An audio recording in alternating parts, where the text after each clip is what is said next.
Now, Ghana's waste sector contributes more than 7% of the country's greenhouse gas emissions, catalyzing climate change and global warming.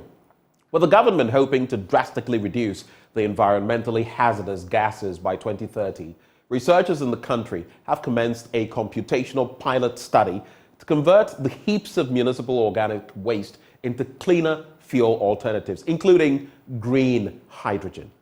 On Climate Focus, Emmanuel Bright-Kweku joined researchers at the International Conference for Renewable Energy in Africa to explore the potential of integrating biohydrogen generation into hybrid waste-to-energy. Heaps of garbage at a dam site collected. In this chunk of rubbish are a mixture of solid organic waste materials, scraps, plastics, amongst others. In Ghana, organic fraction of municipal solid waste accounts for 48 to 69% of the waste generation, either disposed of indiscriminately or incinerated without energy recovery. At the Maiden International Conference on Circular Economy, Renewable Energy and Green Hydrogen in Africa, scientists uncovered the potential of converting these organic wastes into green hydrogen, a cleaner and emerging fuel alternative. Ghanaian researchers at the Institute of Industrial Research under the Council for Scientific and Industrial Research have commenced a pilot study at a hybrid waste-to-energy plant at Jankoba in the Ashanti region. Dr. Mutala Mohammed is a principal investigator. The project is to be able to convert organic waste into biogas, and we are supposed to do about to produce 100 kilowatts of energy. That's biogas from the organic fraction of the municipal solid waste. And in doing so, because it is a pilot plan, as researchers, we wanted to actually go further to be able to see how we could actually convert the biogas from the organic waste further into hydrogen. So currently there is a pilot sort of like facility at the place, and the infrastructure is actually being put in place to be able to produce the hydrogen from the biogas that will be produced at the place. Not only do they reek of bad scent, wastes are a threat to the ecosystem. According to the Environmental Protection Agency, the waste sector contributes 7% of the country's greenhouse gases, which are precursory elements for global warming and climate change. Through a steam process, the organic waste is converted to biogas and ultimately hydrogen. As I said earlier on, once you produce the biogas that will be produced from the organic material, then you put in the necessary facilities and equipment to be able to convert the biogas into hydrogen.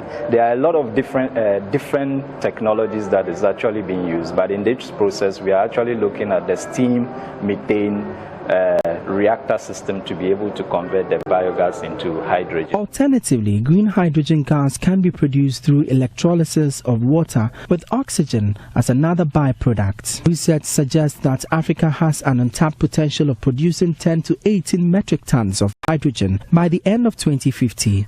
But including South Africa, Kenya and Egypt, only 6 African countries are harnessing the potentials of green hydrogen, with none of the remaining countries located in West Africa. Professor Dr. Satyaranayana Nara is with the University of Rostock, Germany. So the world is moving, and everybody sees that green hydrogen is the future for us, because we don't have fossil fuels. Biomass is also very valuable for us, even though in West Africa and in Sub-Saharan Africa you have a huge amount of biomass. But like we cannot degrade our own forests and state the climate change is happening. So we need to protect our natural resources and try to find an alternative fuels. And this is where hydrogen plays a major role, and especially the green hydrogen plays a major role because it is produced from green resources or using green energy sources, and based on which this is a most sustainable pathway. So if Africa can tap onto this, then you are on the best way. And you can even try to reach a certain level before the other countries can even get to. As a natural decarbonizer, green hydrogen could be used as a fuel alternative, feedstock and energy storage.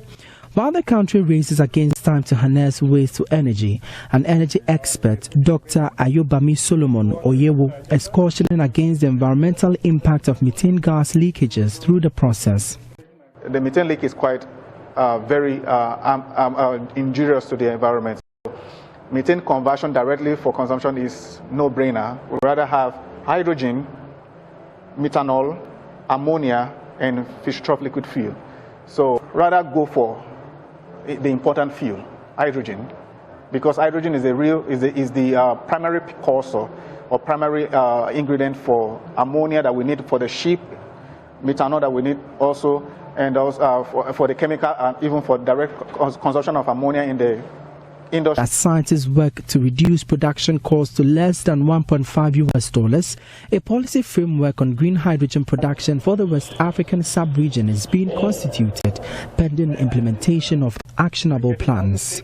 Dr. Bruno Kobo is Regional Director of the West African Science Service Center on Climate Change and Adapted Land Use. We ambition to produce 0.5 million of tons of green hydrogen by 2030 and 10 million of tons per year by 2050.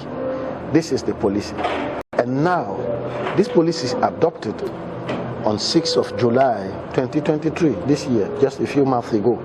This policy has been endorsed by head of states of ECOWAS countries, of all the ECOWAS countries.